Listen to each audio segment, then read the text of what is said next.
ఇక్కడ కొంతమంది కామెంట్స్ రూపంలో చేస్తున్నటువంటి రచ్చ, పేరు కూడా బయటికి చెప్పుకోలేని కొంతమంది సన్నాసులు చేస్తున్నటువంటి కామెంట్స్ని ఇవాళ కొంచెం అలా టచ్ చేసి ముందుకు వెళ్దాం. నిన్న మనం పెట్టినటువంటి 1-2 వీడియోల దిగువన చాలా అంటే ఎవరైనా ఉదాహరణకు వాళ్ళ ఆశ్రమానికి వచ్చేటటువంటి అమాయక జనానికి చేసేటటువంటి బెదిరింపులు, లేకపోతే వారిని మ్యానిపులేట్ చేసే అంశాలు ఎలాగైతే ఉంటాయో ఈ కామెంట్స్ కూడా అలాగే ఉన్నాయి. కాదంటే ఒకసారి చూడండి. TJUB9గు వాడి పేరంట. అంటే నీ పేరు కూడా నువ్వు చెప్పుకోలేవు, మళ్ళీ నీవు కామెంట్లు పెడతావు. ఏమని పెట్టాడంటే ఈయన, మిమ్మల్ని భస్మం చేయడానికి హోమం చేస్తున్న సిద్ధగురు అయిపోయారురా మీరు. ఏందిరా అయిపోయేది? ఏంది అయిపోయేది? భరతవర్షనే భస్మం చేస్తారా మీరు? ఏంది ప్రశ్నించినందుక? సమాధానాలు చెప్పండిరా. ఏవైతే ప్రశ్నలు ఇక్కడ చూస్తున్నటువంటి వీక్షకులకి మేము అడిగాం. మేము ఆశ్రమానికి వెళ్తున్నాం, వారే ఆహ్వానించారు, మంచి సహేతుకమైన ప్రశ్నలు ఏదైనా ఉంటే కనుక అడగండి అంటే చాలా వరకు ప్రశ్నలు కామెంట్స్ రూపంలో కనిపిస్తున్నాయి. వాటికి దిగువన ఆ కామెంట్స్కి దమ్ముంటే నువ్వు రిప్లై ఇవ్వు. నీ పేరేంటో, నీ పేరు లేనోడివి, ఊరు లేనోడు కూడా అయి ఉండొచ్చు. సో నీవు దానికి దిగువన ఇలా రిప్లై ఇవ్వు. నువ్వెవరైతే గురువు అని తిరుగుతా ఉన్నావో అతడికి తరపున నువ్వన్నా రిప్లైలు ఇవ్వు. ఈ బెదిరింపులేంటి? మిమ్మల్ని భస్మం చేయడానికి హోమం చేస్తున్న సిద్ధగురువా? ఏంద్రయ్యా ఇది? ఏంది భస్మం చేసేది? బూడిద నెత్తి మీద వేసుకున్నంత ఈజీ అనుకుంటున్నారా ఏంది భస్మం? ఇక్కడ ఒక భస్మాసుర ఘట్టం గురించి తెలుసు కదా, అలా కాకుండా చూసుకోండి మీకు మీరే. ఎందుకంటే మీరు చేస్తున్నటువంటి చేష్టలకి ఈశ్వరుడు అన్నీ చూస్తూ ఉంటాడు. దీన్ని నిరసిస్తూ చేస్తున్న మా పోరాటము చూస్తూ ఉంటాడు. ఒక సమయం వచ్చినప్పుడు ఆయనే ఎవరి చేయిని తీసుకువెళ్ళి వాళ్ళ నెత్తి మీద పెడతాడు.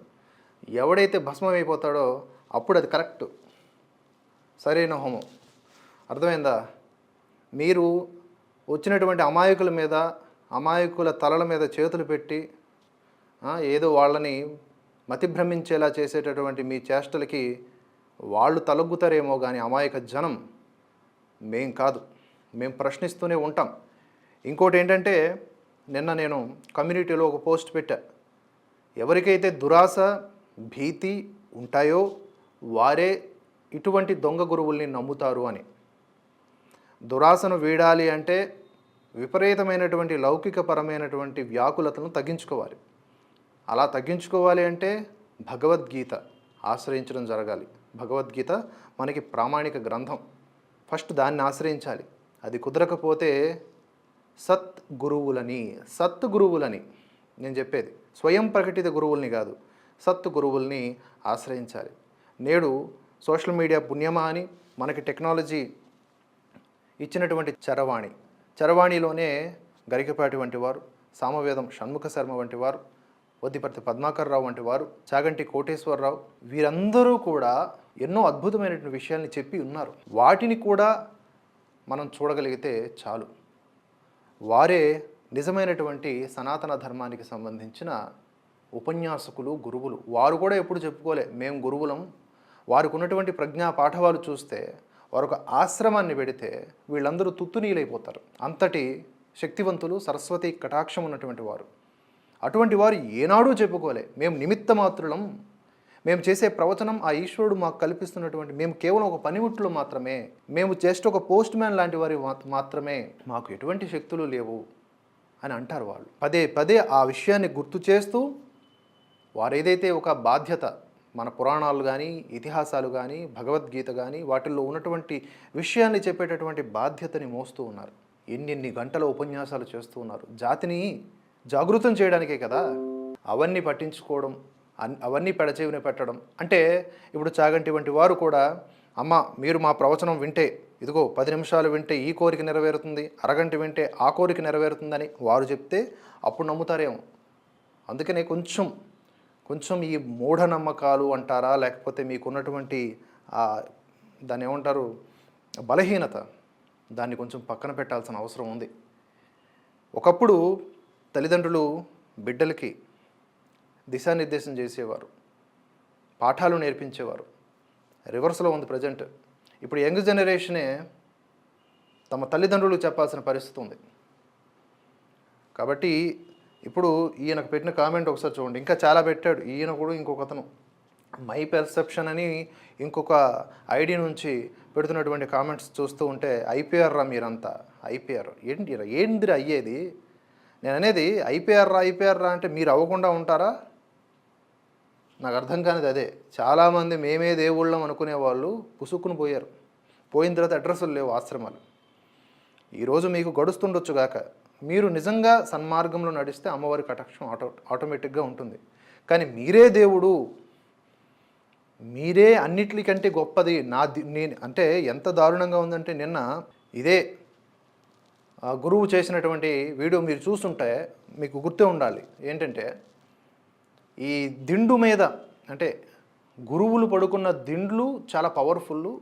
ఆ దిండ్ల మీద మనం తలకాయ పెడితే అద్భుతాలు జరుగుతాయని. దిండ్లు, దుప్పట్లు, ఎంగిలి, గ్లాసులు, ఇవా ఉపన్యాసము, లేకపోతే ఇవా గురువు నిర్దేశము?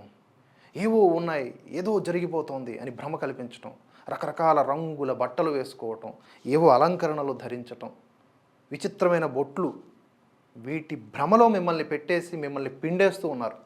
వాళ్ళు హాయిగా ఉన్నారు, మీరే అడ్రస్సులు లేకుండా పోతున్నారు. ఇక్కడ విశ్వాసాన్ని నేను కించపరచట్లా, మూఢనమ్మకాన్ని, మోసపోవడాన్ని ప్రశ్నిస్తూ ఉన్నా. కాబట్టి ఒక్కసారి ఆలోచించండి. అడుగు వేసే ముందర మనకి ఆల్రెడీ ఏంటంటే ఇంట్లో విపరీతమైనటువంటి రత్నాలు, బంగారము, ఆభరణాలు ఉండగా పక్కింటికి వెళ్ళి మట్టి గొలుసులు వేసుకున్నట్లుగా ఉంది వ్యవహారం. మనకి రాముడు ఆదర్శప్రాయమైనటువంటి సకల గుణ సంపన్నుడు, కృష్ణుడు సంపూర్ణ అవతారము.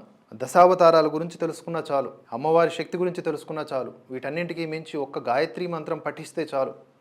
రకరకాల మంత్రాలు, రకరకాల బీజాక్షరాలు ఇవేమీ లేవమ్మా. ఇవన్నీ ఉన్నా కూడా వాటిని మనం ఎందుకు పట్టించుకోవాలి? మనకి కేవలం రామ అనే 2 అక్షరాలు కలిగినటువంటి అత్యద్భుతమైనటువంటి నామం ఉండగా ఎందుకు ఈ వ్యాకులత, ఎందుకు ఈ పరుగు చెప్పండి. అలాగే ఇక్కడ మరో విషయం చెప్పాలి ఏంటంటే, ఎవరైతే ఇలాగ ఈ ట్రాప్లోకి వెళ్ళిపోతూ ఉన్నారో వాళ్ళని ఉన్మాదులుగా మార్చే ప్రయత్నం చేస్తున్నారు. కొన్ని వీడియోలు పెడుతూ ఉన్నారు, అంటే కొన్ని ఉపన్యాసాలు చేస్తూ ఉన్నారు. గురునింద చాలా తప్పు, గురునింద చేసే వాళ్ళని విడిచిపెట్టరాదు అంటూ నర్మగర్భంగా వ్యాఖ్యలు చేస్తూ రెచ్చగొడుతూ ఉన్నారు అక్కడికి వచ్చేటటువంటి వాళ్ళు. గురునింద చేసే వాళ్ళని ఏమన్నా చేయొచ్చు అనేలాగా, అంటే తనకు తాను ఇతడు ఒక గురువు, సో ఈ గురువుని ఎవడైనా ప్రశ్నిస్తే అతన్ని ఏదన్నా చేయండి అనేలాగా చెప్తూ ఉన్నారు. ఇవన్నీ కూడా ఒక రకంగా ఉగ్రవాద ప్రేరేపిత చర్యలుగానే పరిగణించవచ్చు, ఉన్మాద ప్రేరేపిత చర్యలుగానే పరిగణించవచ్చు. కాబట్టి వీటిని మనం ఖండిస్తూ ఉంటాం, ప్రశ్నిస్తూ ఉంటాం. అయితే ఇక్కడ కామెంట్ విషయానికి వస్తే ఒక లింక్ కూడా పెట్టాడు ఈయన. మిమ్మల్ని భస్మం చేయడానికి హోమం చేస్తున్న సిద్ధగురు అని ఐపీఆర్ రా మీరు లింక్ పెట్టాడు. సరే లింక్ ఓపెన్ చేద్దాం, ఏం చేశాడో చూద్దాం.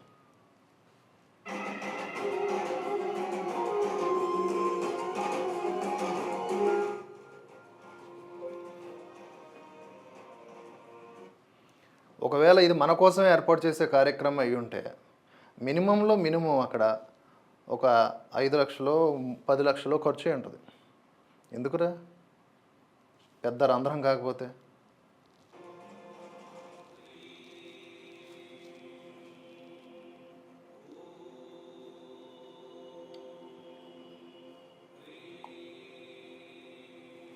ఇదంట ఏదో మొత్తానికి పెద్ద వీడియో కాబట్టి ఏదో ఏం చేశారు చూద్దాం.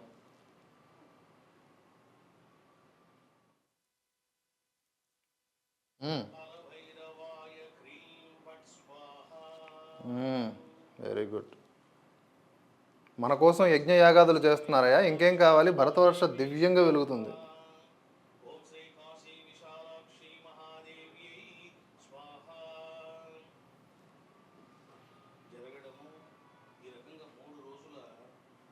సరే, నాకు తెలిసి ఎవడైతే కామెంట్ పెట్టాడో ఆయన ఏదో బెదిరించడానికి ప్రయత్నం చేశాడు.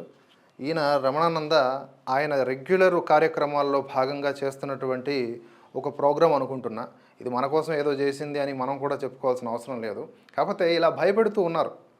ఇక్కడ భయపడేవాడు లేడరా అయ్యా అంటే కూడా భయపెట్టే కామెంట్స్ అనమాట. అక్కడ మెయిన్లీ నా నా వర్రీ ఏంటంటే కింద కామెంట్ సెక్షన్లో ఉండేటటువంటి వాళ్ళు ఎక్కడైనా కొంచెం డైవర్ట్ అవుతారేమో, ఇలాంటి మాటలకు ఎక్కడైనా ప్రభావితం అవుతారేమో అని ఒక చిన్న శంక. కాబట్టి నేను ఈ వివరణ ఇవ్వడం జరుగుతోంది. అలాగే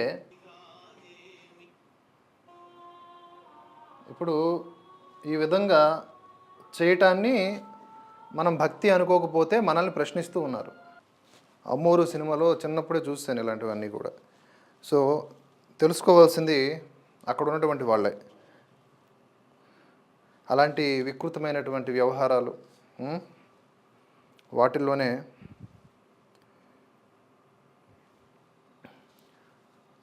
ఇప్పుడు నేను కూడా ఇప్పుడు చేస్తా ఒకటి.